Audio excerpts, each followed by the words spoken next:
can one diagnose selective mutism?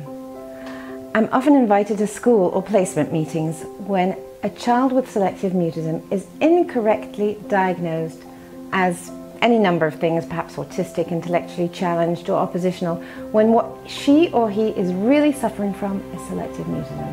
And how do I know he's suffering from selective mutism?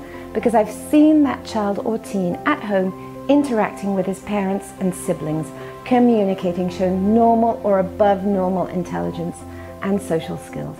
So why might teachers, therapists, and other well-meaning professionals sometimes get it so wrong?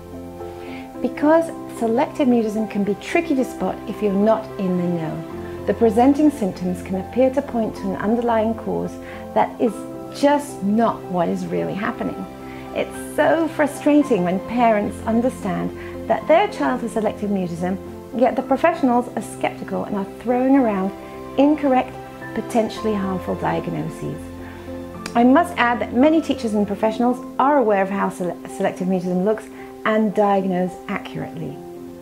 The best and simplest way to show that your child has selective mutism is to film him or to video him or her for fun with the rest of the family, playing, chatting, if necessary, and if the child objects to being filmed, then you can do it without him realizing it, so that his normative home social communication is clear to see. This could be done with a camera, cell phone, iPad, WhatsApp, any other way. These videos, when shown to the staff or teachers or psychologists, are often met with amazement, sometimes even tears, when the teachers or psychologists see that this child is not intellectually challenged or autistic, but he has selective mutism. The other way of diagnosing selective mutism is to trust the parent's account of how their child functions at home. Now that sounds pretty obvious, doesn't it? Parents also have to be included when the child with selective mutism is being tested for diagnostic purposes and doesn't answer freely.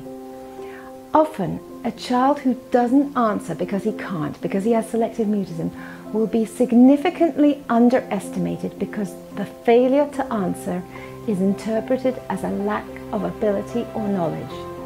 When this happens, I often give the parents tests to do with their kids at home, and they can record or film the testing for the psychologist or other professional to see. In this way, you can get a true idea of their functioning and abilities. Of course, it is important to have a comprehensive assessment in order to consider the child's strengths and difficulties.